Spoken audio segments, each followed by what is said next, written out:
You don't pick up a guitar automatically being good at it. You have to play Mary Had a Little Lamb many times before you can start playing like Led Zeppelin. It's so important early in your career to try as many different things as possible and see what sticks. Otherwise, you don't know what you're gonna like. When I see a losing test, failed test, that tells me maybe we're onto something, but maybe we just had the wrong approach to it. It also tells me this idea, hey, at least we stopped it before it went live to everybody. So I love the failed experiments and tests just as much as I love the wins. CRO is very human to human. You can use AI and automation and just all sorts of tools in your stack to make your life easier and be a better and more efficient optimizer. But at the end of the day, a robot is not going to parse through complex business problems with stakeholders as well as a human can. I had to try a lot of jobs and realize they weren't for me before I got to this point, and I'm really grateful that I got to job hop. If that is something that optimizers have to do in this time of insecurity, just do your best to expose yourself to as many experiences as possible. And I think you'll be a little safer in terms of future-proofing yourself. Don't be afraid of what other people think, because none of it really matters. Just remember at the end of the day, what actually matters to you. For me, it's my family, my health. I like my career, but I don't lie awake at night thinking about it. So just remember what's important to you and be brave. Welcome to another episode of the Women in CRO series by VWO Podcast. This series is an ode to the contribution of women in the CRO industry. Before we speak to our special guest for this episode, here's a quick summary of who we are and what we do. VWO is a leading experience optimization platform that helps fast-growing brands optimize their digital experiences. Using our latest product, VWO Insights, you can understand user journeys and identify conversion roadblocks on your website and mobile app. So, without any further delay, let's jump right into the conversation. Today, we have some very special, one of my favorite influencers, Tracy Laranjo. Hey, Jomol. So she's not only a seasoned CRO strategist and a user researcher with over 8 years of experience, combined with a digital marketing expertise. I'm sure most of our listeners must have also followed your journey, and from your earning the title of a CXL certified optimizer to hosting Experimentation Nation, which I think in all of us is like a yay moment, especially the 90s kids. Thank you so much. Oh yeah, and yes to the 90s kids, 100%. So your commitment in mastering the craft of CRO is unparalleled, and I'm hoping that we get a flavor of that today. And just so my listeners also understand, her contributions, such as adding 586K in annual revenue for Inkbox tattoos, is a clear and evident example how she showcases her ability to uncover hidden growth opportunities through both qualitative and quantitative research, making it an empirical study. So why the wait? Please welcome Tracy to our show today. Thank you so much, Jomol. I feel like a celebrity right now. So thank you so much for the kind words. And yeah, that's me in a nutshell. I've been in CRO properly for the last a little over 3 years, but I've been doing experimentation incorrectly for a few years before that, and really just went through the process of trying to find what it is that I like doing with my work life, and CRO just became really clear to me as the standout thing. I really enjoy it, and I'm going to keep doing it for as long as I can. Oh, crazy. So I'm very curious now. So as a child, what did you want to be? Was it something related to being analysis and anything to do with analysis? I wanted to be the tooth fairy. So you tell me, are there any similarities there. I think not. But you know what? Actually, okay, there were a lot of things I wanted to be when I grew up, and still a lot of things I want to be today. But my cousins and I'm very close with them. My two cousins, Sean and Justin, we made this pact with each other that we were going to be detectives. And our cousin Justin betrayed us by saying, no, I'm going to work for Bell Canada and be an electrician like my father. So my cousin Sean and I were like, okay, I guess we're going to be detectives. I'd like to think that I'm the only one who became a detective. I find problems all day on websites. I look for clues and hints, and I develop theories, and I put them to the test. So I think I successfully became a detective. There we go. I loved that question.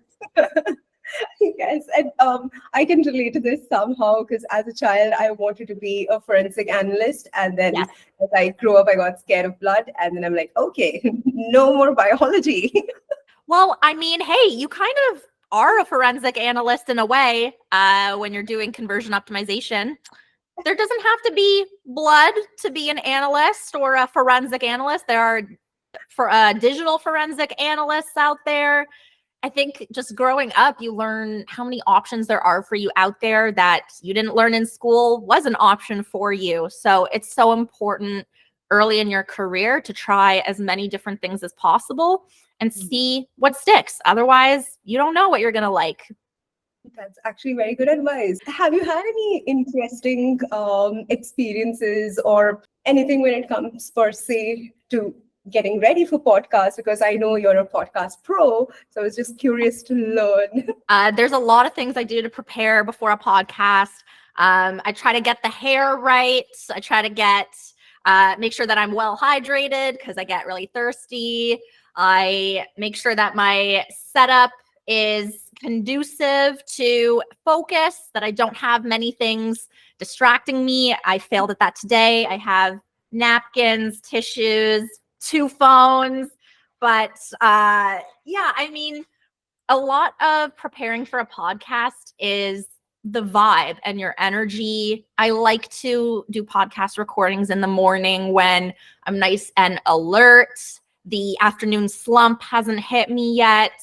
And I think it's also, before I start any sort of podcast, I just remind myself, these are real people listening. They don't want a robot. They don't want someone who's stiff. It's like you're talking to a friend. I try to remember it's not just the person I'm interviewing with, it's the listener too. How can I be the BFF that they so desperately want in their CRO journey? That is very kind. I mean, that's exactly what we need to do in our CR journey. We need to be those kind, empathetic listeners, and they are visitors. So what really inspired your tangent into A/B testing and CRO per se, and how has this journey been for you? I kind of, like every other CRO person out there, is I fell into it by accident. I was doing a lot of different types of growth marketing at a startup. And the things that I was best at were kind of the conversion and retention play. So my leaders at the time, there were 3 amazing, inspirational, fantastic women leaders in the organization I was working for. And they said, Tracy, you really have a knack for conversion. We'd like to put you into a conversion specific role. So from there, I joined Experimentation. And that community has been so instrumental in my leveling up and my ability to meet people who are better at experimentation than I am. I try to surround myself with people who are better than me at the things that I want to be good at. And Experimentation was that. In the process, I accidentally gained a mentor who is Romel Santiago, who created Experimentation. So it was kind of just a perfect storm of me being willing to put myself out there, make mistakes, look like a fool at times. And that was just I just got sucked into it year after year. I mean, that's a really nice way of putting it as well. I don't think most of us develop that mindset where, I go in and I unlearn everything and I learn new things from everybody else, or don't assume that I am the smartest one in the room. That's actually a very nice mindset to get into and eventually get sucked into the life or the role that you would like. And I think it applies to all walks of your life and not just Yes. career. And that's a good life lesson, actually. Yeah. And I mean, the hardest part isn't even learning a new skill, it's unlearning your incorrect preconceptions and unlearning maybe bad habits. That is the hardest part, is unlearning and being willing to say, oh, I've been doing this wrong for so long. How do I take that experience and do it right? So I had a few peers who were like, Tracy, sample sizes are a thing in A/B testing. And instead of, walking around with my tail between my legs and being embarrassed, I take that opportunity and I say, oh, wow, okay, I'm going to learn everything I can about this to make sure I'm doing it right. And just all of that combines year after year until you somehow become one of the people that people look up to in this field. So I just try to go into every new skill with humility, willingness to learn, comfort with failure, and just curiosity. That's very interesting. So I'm sure you must have worked with so many clients, and while you're building this skill, I'm sure you must have come across multiple scenarios where they ask you whether is it testing too much, or when is the right time to stop. Yeah, my approach has changed a lot since I first started. I think when I first started, I would get very easily frustrated when I had to explain a concept to a client, or maybe I was getting pushback from them, a client or an executive who didn't want to test maybe. So I think a lot of that came from not quite knowing how to communicate a problem and solution. So a lot of that frustration came out outwardly. Whereas today, I've seen a lot of the same issues over and over again, the same kind of rebuttals and resistance to A/B testing. And it's a lot easier to get someone on your side when you can see the truth in what they're saying, and also ask them a lot of questions. So instead of just kind of coming out and saying, you're wrong, you're wrong, you're wrong, which is what I used to do, I now come at it from a perspective of, okay, maybe they're onto something.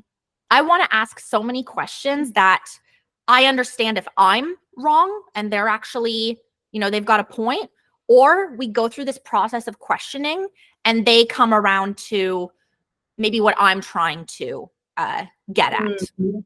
So yeah, a lot of questioning. Also, if I run into the same kinds of discussions over and over again with clients, I always make sure that I have kind of a script ready to go. So for example, if we're running a test and maybe the brand team or the design team just wants to get something pixel perfect, Hmm. I know now my script is highlighting how, this may not even go live. It may not perform well. So why are we going to waste many days trying to make this pixel perfect when it may not even be released to the masses? So let's go for validation and not perfection. And then we can tweak it from there if this does go live to a very broad audience. Just things like that. Don't be discouraged if that doesn't come naturally to you right away, because it will. If you put in the reps, you will be able to make those points quickly. That's actually good advice, and it will only come with practice, and it will Yes. only come from willingness to want to learn. Yes. It's like everything, any skill, any talent, you don't pick up a guitar automatically being good at it. You have to play Mary Had a Little Lamb many times before you can start playing like Led Zeppelin, you have to put the reps in, and it's okay if you mess it up sometimes. I think we, especially as women, are conditioned to see the stakes as much higher than they actually are.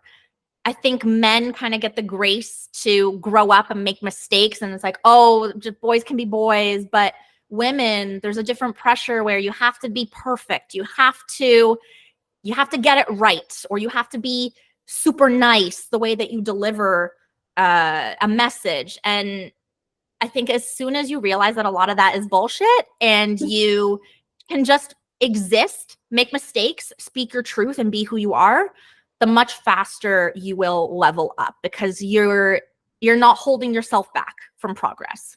And so you've done this brilliant work with ink tattoos and also Willful. Yes. So contributing especially to growth and revenue.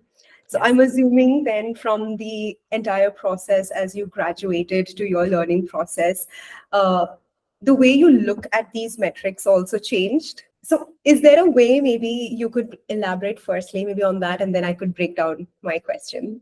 Whenever I take on a new challenge, like optimizing a new website, no one website is the same. I always see patterns, but there are outliers. So for example, if I'm working in e-commerce, add to cart rate is usually low, but that might not be the biggest problem for another website. For another website, it could be at checkout. So I think the very first thing is making sure that I go and ask myself, where are the problems? What are the problems? And just make sure that I'm laser focused on those things instead of trying to do everything all at once. So for Willful, for example, we didn't really have much trouble getting visitors to start entering the product, but we did have problems getting them to create an account and finish creating their will. It was a platform for creating your will, which very morbid, but it was actually a very interesting challenge. So you look at where the problems are specific to this website that you're working on, and from there kind of saying, okay, is this specific to a particular audience, or is this something fundamentally wrong with the part of the user journey?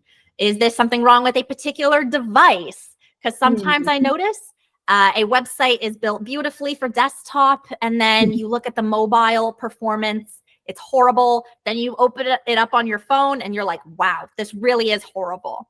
So just making sure that you ask questions up front. Where is the problem happening? What is the problem? And then using your qualitative research to find out why it's happening. My favorite tools, heat maps, screen recordings. I love surveying visitors to find out what's holding them back from taking the action that I want them to take. Just all of these different data sources, customer support tickets, these really paint the full picture. I've never had a successful CRO program where we didn't pay attention to the research. And it's why I'm so keen on taking the time to do research. And that is the only way you can solve revenue problems. Interesting. So I'm sure then while the process of testing, you may have also encountered failed tests and and the focus then on revenue and the pressure that you have to deliver a revenue focused success. How do you relay that back to your clients as well? And do you maybe have any loved failed experience? I love every failed experiment because it tells me what doesn't work. And that is just as valuable as information as what does work. I actually think it's more valuable. When I see a quote unquote losing test, failed test, that tells me maybe we're onto something, but maybe we just had the wrong approach to it. It also tells me this idea, hey, at least we stopped it before it went live to everybody. So I love the failed experiments and tests just as much as I love the wins. And it's really only the flat results that annoy me, because then I'm like, well, what did we learn from this? What can we do about this? So anytime I'm communicating to a client that just a test result in general, I try to stay as neutral as possible and not try to have the client or the stakeholder expect only wins. I want them to embrace the negatives as well. This is same like the detective work. You suspect, okay, yes. No. Yeah, now it's exactly. It's kind of like if you're investigating a crime and your top suspect, you've cleared them, they were innocent. Yeah, there's a lot of frustration in that. You need to go back to the drawing board and make sure that you're on the right track. But at least you've got some confirmation that you weren't on the right track, so you can steer yourself accordingly. I listen to a lot of true crime podcasts, so this is very my speed. Oh my gosh, this is definitely an episode I'm going to share with my husband. He should hear this. I'm not crazy. Love it. Yeah. Oh yeah. I don't know if you fall asleep to them too. I fall asleep listening to them, and I'm like, why did I have such a bad nightmare last night? Maybe it's because I was listening to murder stories. It's the same. It's the same. I always tell my husband, I think I feel a presence. There's a presence. Yes. So maybe could you also share a specific project or an achievement that you're particularly proud of? So I tell this story all the time. This is probably my favorite test that I ever ran. I'll keep the client anonymous because they were a client that I worked with through an agency, but they were a women's sexual wellness and pleasure brand. Well, women and couples. And they wanted to get more conversions, more revenue, of course, as most e-commerce retailers do.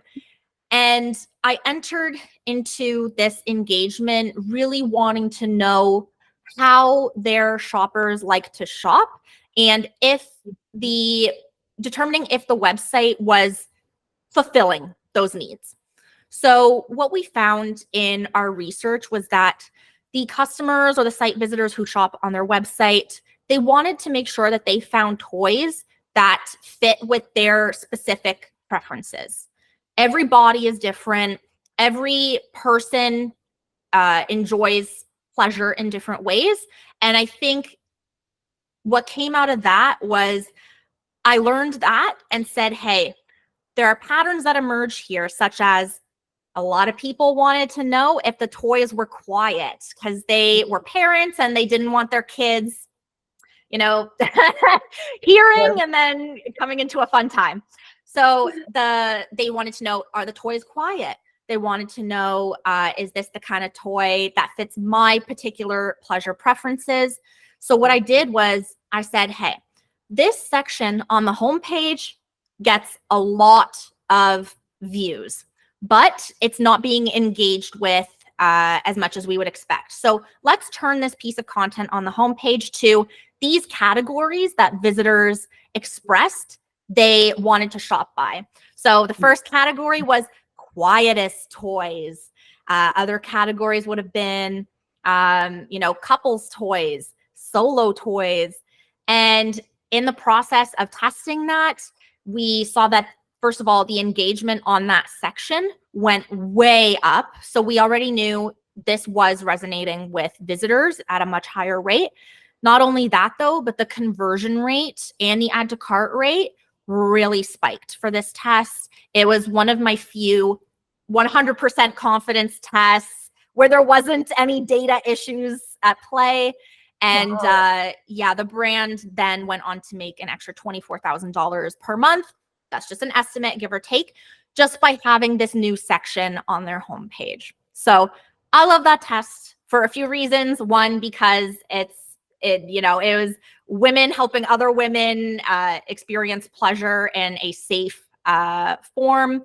And also because I got to deeply understand how people shop and put that to the test and see the impact of doing so.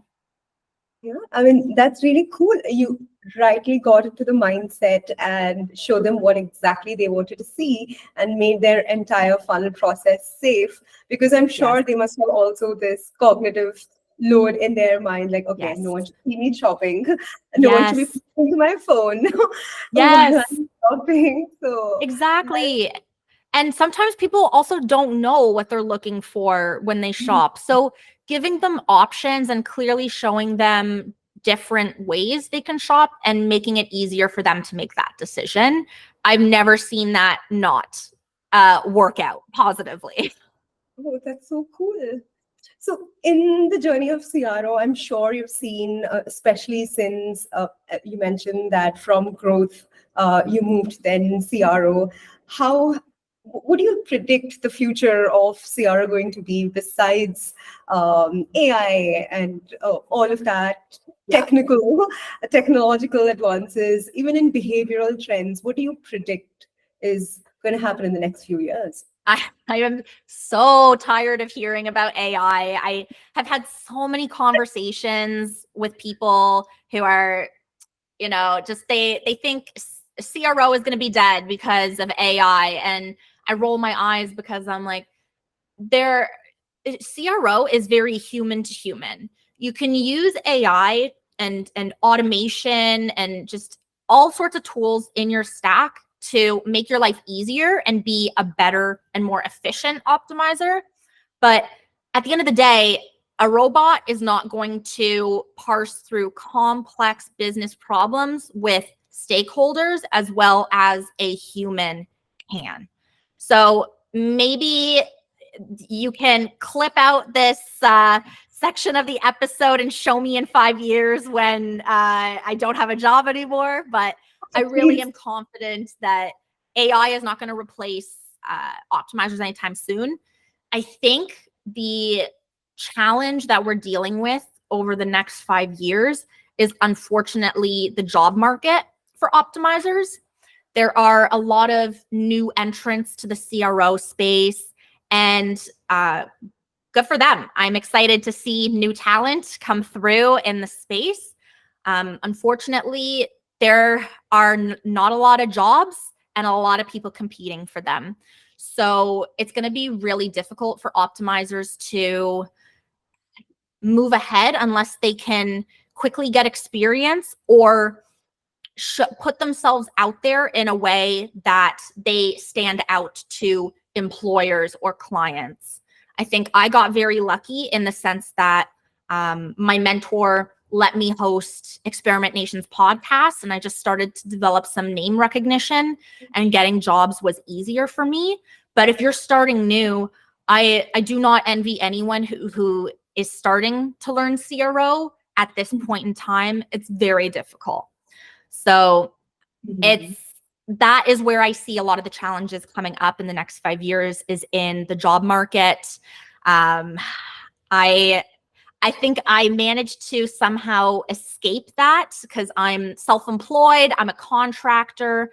So people who are looking for people like me, they are not looking for a hire. They're not looking for someone who they're going to promote over time. They're looking for someone who's just going to fill a specific need and still employ other individuals who are going to be a part of their team on an ongoing basis. So I got to kind of hack that a little bit where I don't have to compete for jobs.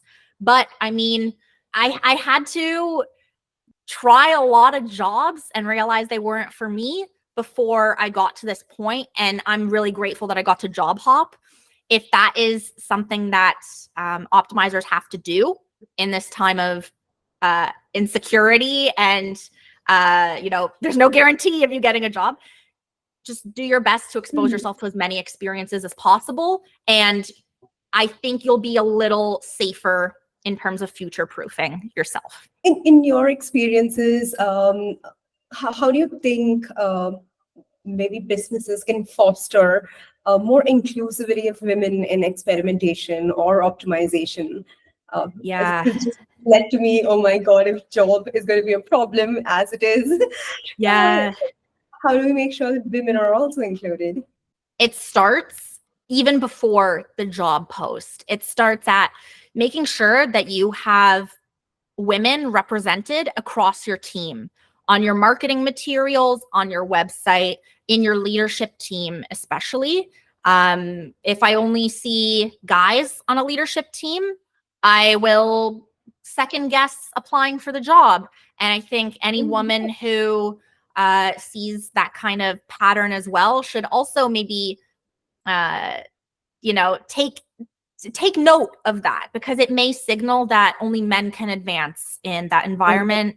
I had a very reputable, well-known Canadian CRO agency reach out to me about a role once, and I told them, hey, I noticed that you have like no women on your leadership team. What's the deal with that?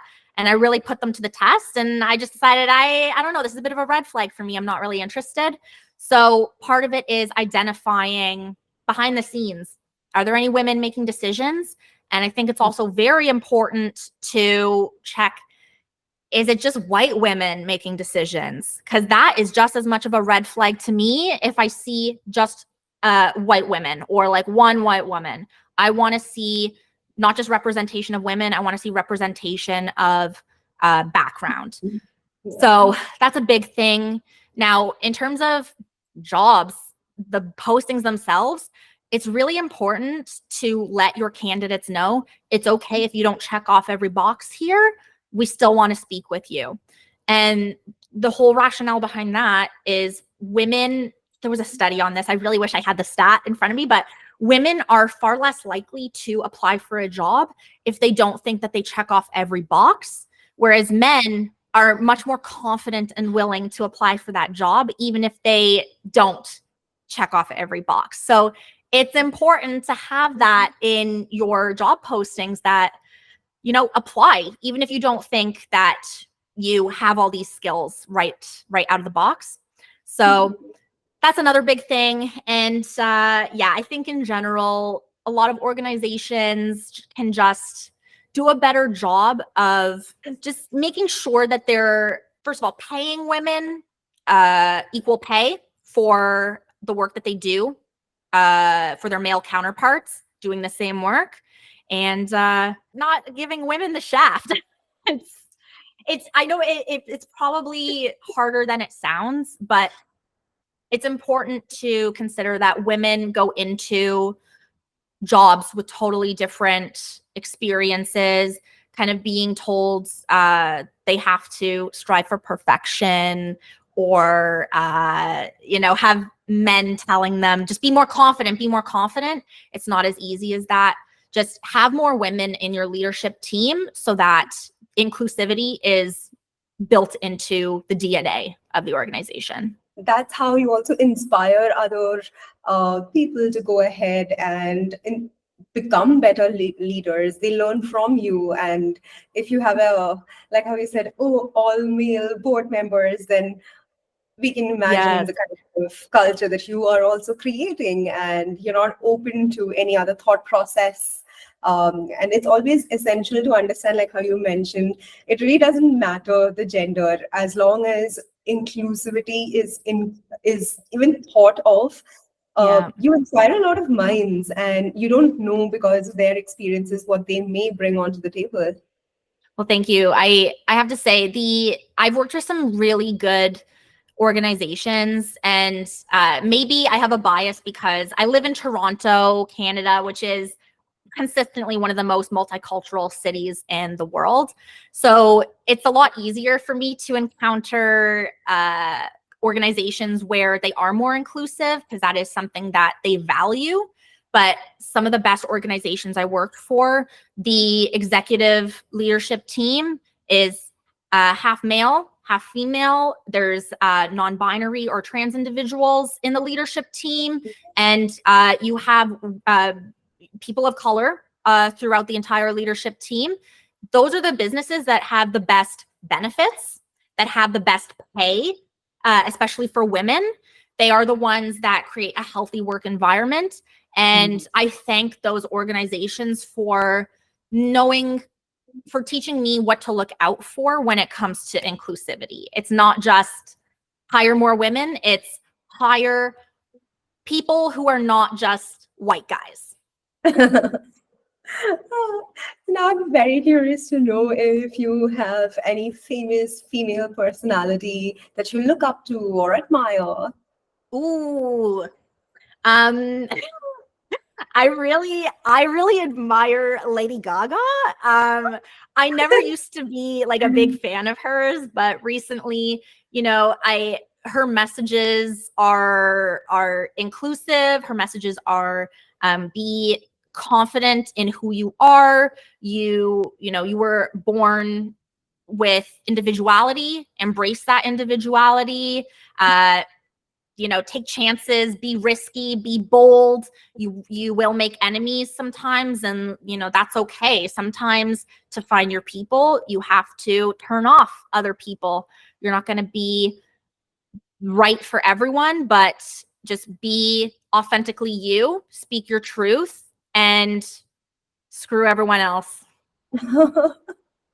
Yes, I think that's exactly what we need to build, and it might be difficult, but that's where we need to at least have a personal aim to reach toward. Yes. Before we wind up, I wanted to maybe ask you maybe a piece of advice that you have for our listeners that you've gained through your years. Yeah. I wish, this is what I wish I could tell myself 2 or 3 years ago. Just be fearless. Not everything is as dire or as important as you think it is. I think we care so much about what other people think of us and how they're going to respond, and none of it actually matters. What matters is you live your truth, you take chances, you own up to your mistakes. If you look like a fool, embracing it, laughing at it, just take those chances and just don't be afraid of what other people think, because none of it really matters. Just remember at the end of the day what actually matters to you. For me, it's my family, my health.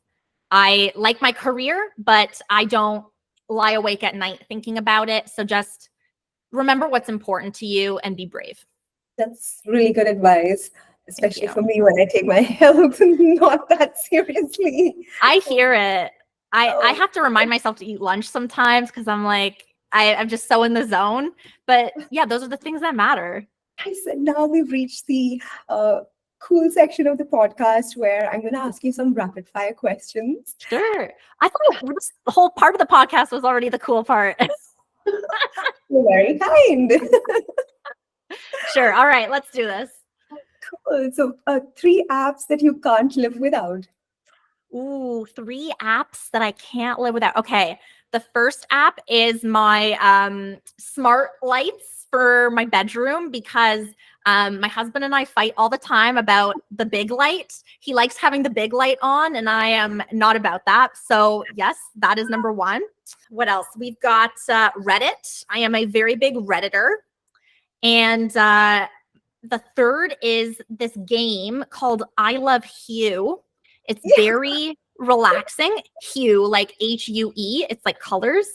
You pretty much you do these puzzles where you have to mix up the colors so that they create like a seamless gradient. It's very relaxing. I throw a podcast on while I'm doing it, and that's how I hang out. Yes, I can completely agree. Completely relate to that. So I put like a crime show in the background and then it's relaxed. Same. Yes.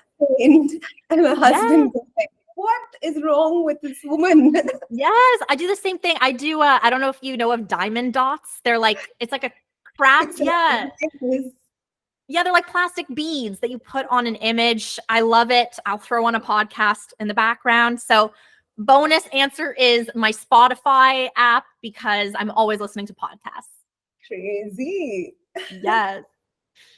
So next is, if a movie was made about your life, what would the title be? Oh gosh, what's this gonna say about me?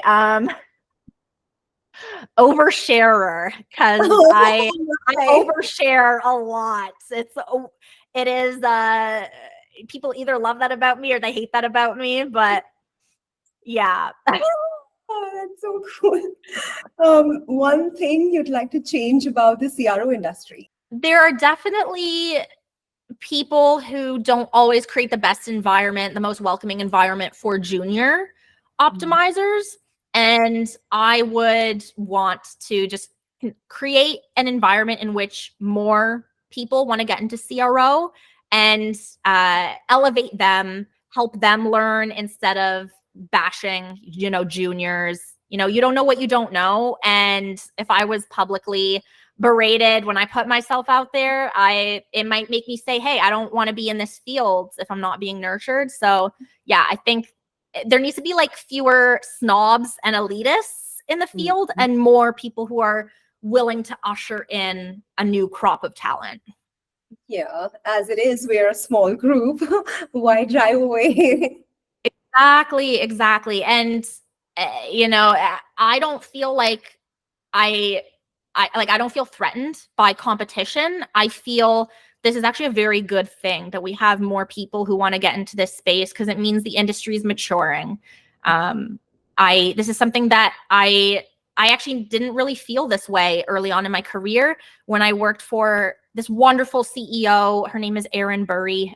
She is the CEO for Willful, that's estate planning will creation platform. She never bashed our competitors. She always played nice with them. She was always publicly just kind and had so much grace with them. And I never understood that until now, where I'm like, there is plenty of room for us all to play in this space. And everybody has their own unique talents and views in this space. So enjoy that. That's a good thing.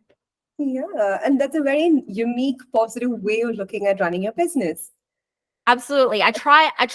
I'm like naturally a pessimist, but I really have to force myself to always kind of look at the bright side of things. And yeah, I think the longer I'm in this industry, the more confidence I have in my abilities.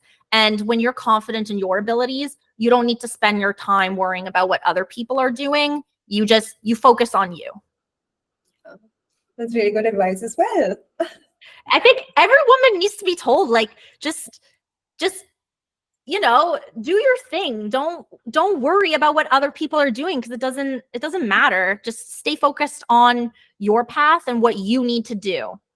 Correct. Yeah. Don't let childhood trauma come in the way. Yes, I mean, therapy, it works wonders. That's also another tip. Get therapy. Everybody should get therapy. Because yeah, I now just going through therapy with my therapist. Shout out to Dorian. I love her. I always shout her out on podcasts because she always comes up. But she has given me the skill of questioning my negative self-talk. When I tell myself, you're not qualified to do this, you're not qualified to be on Women in CRO podcast, I can now challenge the inner critic and say, well, why do you think that way? What evidence do you have that tells you you're not qualified to do this? What evidence do you have that says you are qualified to do this? And just challenging that negative thought pattern that exists in your brain. That's really cool. Well, she's also gained another client. I'm definitely reaching out to you for more information. I am not a therapist, by the way. Do not hire me for therapy. But yeah, this is just kind of what I've picked up on my path in the last few years. Like when I started in CRO, my mental health was at its lowest, and I really questioned, is this field for me? And it is for me. I just needed to reframe my self-image, my self-confidence. And, you give a woman a sense of self-confidence and self-esteem, and she can do anything, really. That's true. Yeah. Solid. What's the most random fact that you know? Okay, I don't know if this is a random fact necessarily, but cats can fall from really, really, really high distances and land right on their feet. They're just designed to just land right on their feet and survive. Yes, I came across this recently and I was so shocked. I think there's a whole YouTube video explaining the physics and my mind is still boggled. Yes. Oh my gosh. I love cats. My cat is sleeping right now in her tower. I don't know if she's in the shot, but yeah, they're the best. What's your guilty TV show or movie? I love really trashy reality TV. I love very drama-filled TV, like Below Deck. The Traitors, I really have enjoyed watching. Just, yeah, really like dramatic reality TV.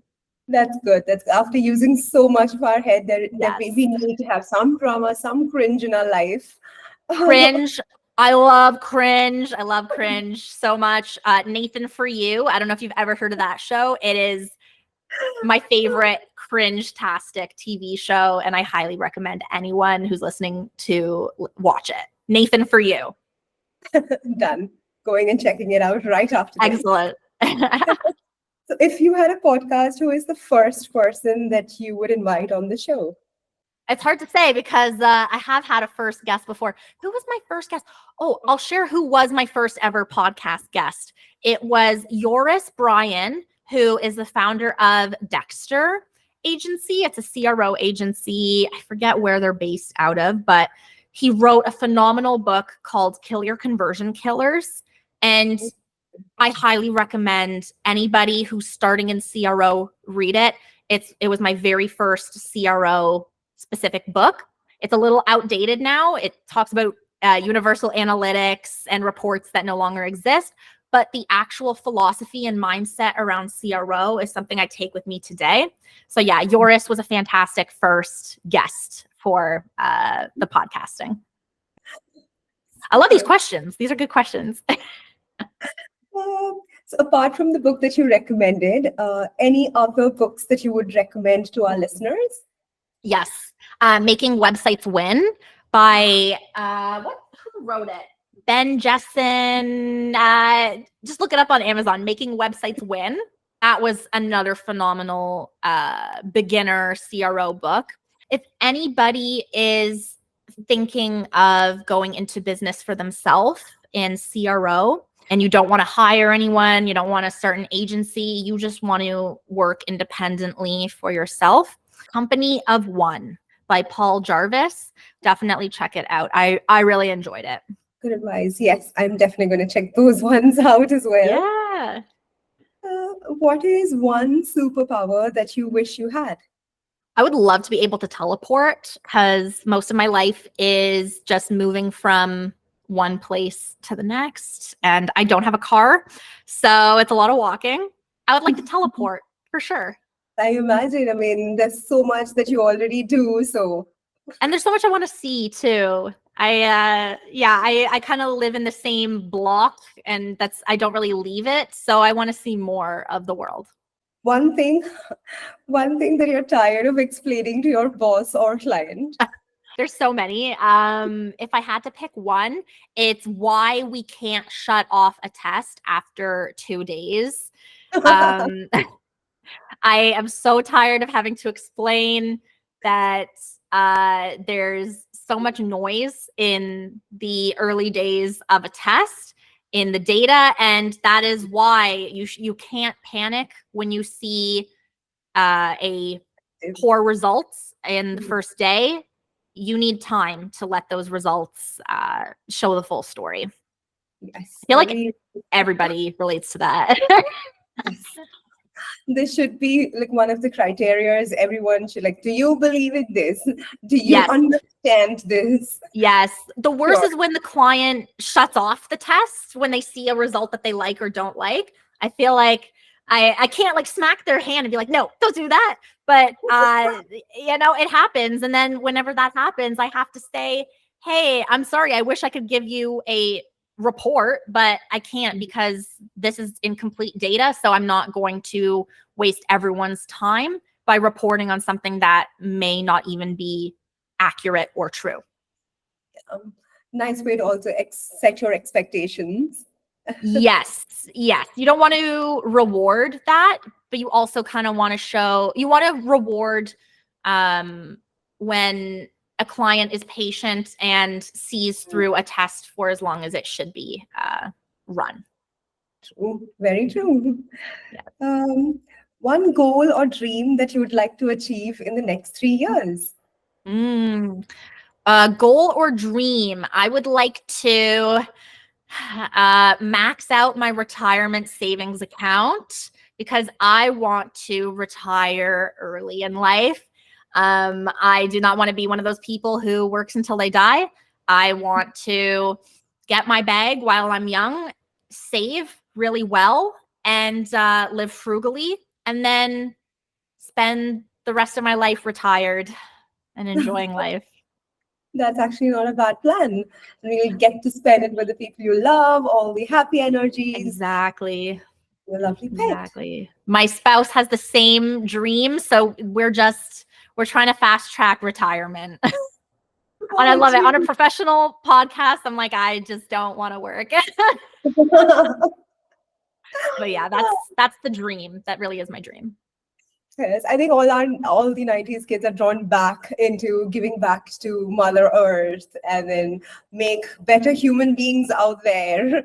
Yeah, so I completely feel you. It's maybe this is a millennial thing. I also see it with Gen Z. I'm very, like I kind of mentioned before, I'm very close with my cousins, and half of my cousins are Gen Z. So I love how they think, how they approach work. They approach work as, I don't care. I'm just gonna get my paycheck and go home. And I want that as well. I don't want to be hustling forever. My identity is no longer closely tied to my career as much as it used to be. And I found fulfillment in so many other places in life that I'm like, yeah, work is a small piece of my life, and I don't want to put it first before everything else. That was such a beautiful message, and this entire show was not just an inspiration to how you are in CRO. You shared so many life lessons, and I'm already so inspired. I'm going to sit down and think retrospect today. Thank you, Jomol. I really appreciate these questions. They were so thought-provoking, and yeah, my day just started and I feel so ready to take on the rest of it. Oh, yeah. I'm so glad I was part of that upliftment energy, and I'm glad you had some fun, and I hope to see you soon and have you back again. Thank you. Likewise.